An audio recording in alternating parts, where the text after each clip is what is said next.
প্রথমে বিশেষ খবর। সংসদের বাদল অধিবেশন আজ শুরু হয়েছে।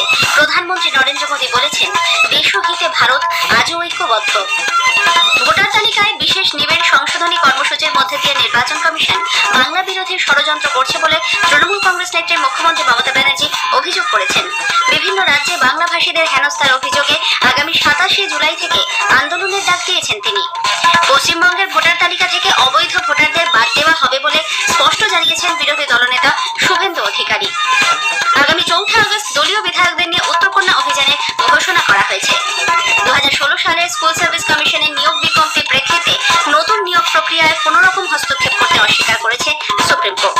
বর্ষিয়ান কমিউনিস্ট নেতা কেরলের প্রাক্তন মুখ্যমন্ত্রী VS অচ্যুতানন্দন প্রয়াত 60 দশকের অন্যতম মার্ক্সবাদী তাত্ত্বিক আজিজুল হক আজ শেষ নিঃশ্বাস ত্যাগ করেছেন। আসছে বিস্তারিত খবরে। সংসদের বাদল অধিবেশন আজ শুরু হয়েছে। প্রধানমন্ত্রী নরেন্দ্র মোদী অধিবেশন শুরুর আগে সাংবাদিকদের জানিয়েছেন, এবারের অধিবেশন অত্যন্ত ফলপ্রসূ হবে।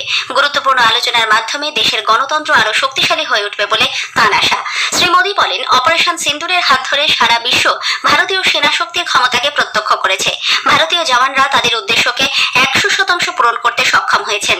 22 মিনিটের মধ্যে জঙ্গি ঘাঁটি ধ্বংস করে দিয়ে পেহেলগাঁও হামলার যোগ্য জবাব দিয়েছে ভারত। বিভিন্ন দেশে পাঠানো প্রতিনিধি দলের সদস্যদের ধন্যবাদ জানিয়ে প্রধানমন্ত্রী বলেন, देशहिते भारत आजो ঐক্যবদ্ধ।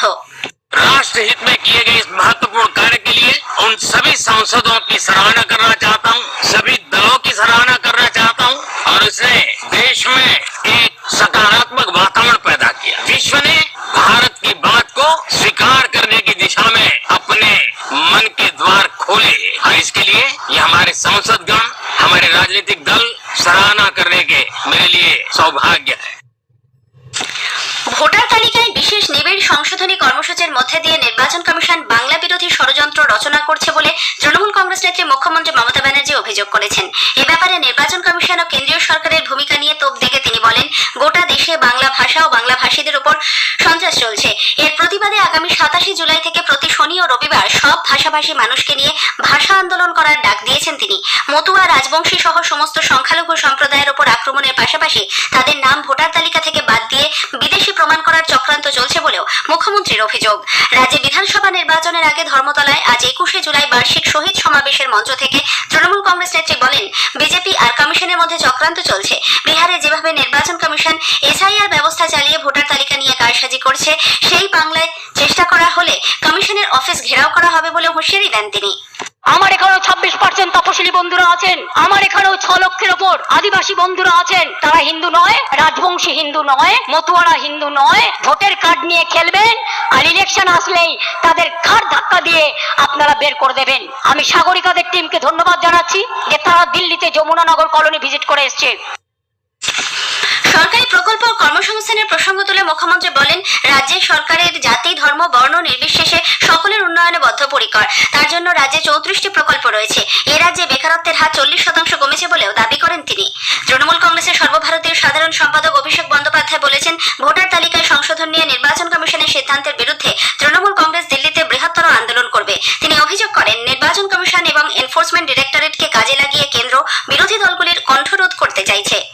আমরা কোনোদিন প্রতিহিংসার রাজনীতি করেছি? বিজেপি তো 77টা আসনে জিতেছিল, এখন তো 65-র নিচে, তো 77টা আসন জিতেছিল। আমরা ধর্ম নিয়ে আর আমরা প্রতিহিংসার রাজনীতি করি না, আমরা ধর্ম বাড়িতে করি। আর যখন আমরা রাজনীতি করি, আমাদের একটাই ধর্ম, মানব ধর্ম, মানুষকে পরিষেবা পৌঁছে দেওয়া। যে আগামী 26-এ এটার শূন্য করে ছাড়তে হবে। বিরোধী দলনেতা শুভেন্দু অধিকারী আগামী 4 আগস্ট দলীয় বিধায়কদের নিয়ে উত্তরকন্যা অভিযানের ডাক দিয়েছেন। রাজ্য জুড়ে একের পর এক নারী নির্যাতনের প্রতিবাদে ও কন্যা সুরক্ষার দাবিতে বিজেপি যুব মোর্চা আজ শিলিগুড়ি 3 বাত্তি মোড় থেকে চুনাভাটি ফুটবল গ্রাউন্ড পর্যন্ত উত্তরকন্যা অভিযান মিছিল করে। বিরোধী দলনেতা শুভেন্দু অধিকারী এই মিছিলে নেতৃত্ব দেন। মিছিল শেষে এক জনসভায় তিনি বলেন, আগামী 4 তারিখ 65 জন বিধায়ককে নিয়ে তিনি উত্তরকন্যায় যাবেন। 2026 সালে বিধানসভা নির্বাচনে আরো বেশি আসন নিয়ে ক্ষমতায় আসবেন বলে মুখ্যমন্ত্রী যে চ্যালেঞ্জ করেছেন, তার জবাবে বিরোধী দলনেতা বলেন, 2026 সালে মমতা ব্যানার্জি প্রাক্তন মুখ্যমন্ত্রীতে পরিণত হবেন। তিনি জানান, এ রাজ্যেও অবৈধ ভোটারদের তালিকা থেকে বাদ দেওয়া হবে। ধর্মীয় উৎপীড়নের কারণে যারা বাংলাদেশ থেকে হিন্দুরা এসেছেন, তারা মোদিজির চোখে শরণার্থী, অনুপ্রবেশকারী নয়। আমরা আপনাদের সাথে আছি, কিন্তু রোহিঙ্গা মুসলমান, বাংলাদেশি মুসলমান একটাকেও ভোটার তালিকায় থাকতে দেব না। উত্তরবঙ্গের প্রতি বঞ্চনার অভিযোগ তুলে শ্রী সেখানে এইমস হাসপাতাল গড়ে তুলতে চাইলেও রাজ্য সরকার জমি দেয়নি। পাহাড়ের মানুষ ও চা বাগানের শ্রমিকদের সঙ্গে বঞ্চনা করা হচ্ছে বলেও তার অভিযোগ।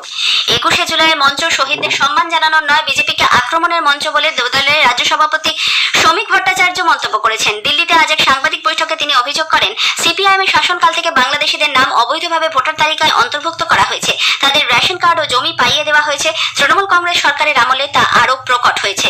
তৃণমূল কংগ্রেসের এইভাবে ধর্মান্ধ মৌলবাদীদের কাছে আত্মসমর্পণ পশ্চিমবঙ্গকে অনিবার্যভাবে ধ্বংসের দিকে নিয়ে যাচ্ছে বলে রাজ্য সভাপতি দাবি করেন। বিভাজনের রাজনীতি করে জয়লাভ সম্ভব নয় বলেই তৃণমূল কংগ্রেস এখন বাংলা ভাষাকে আঁকড়ে ধরেছে। রাজ্যের বর্তমান মুখ্যমন্ত্রী কখনোই বিজেপি মুক্ত ভারত দেখে যেতে পারবে না বলেও শ্রী ভট্টাচার্য মন্তব্য করেছেন। কংগ্রেসের পতাকা নিয়ে যে 13 জন শহীদ হয়েছিলেন তাদের প্রতি শ্রদ্ধা জানাচ্ছি এবং তাদের পরিবারের প্রতি আমাদের সমবেদনা জানাচ্ছি।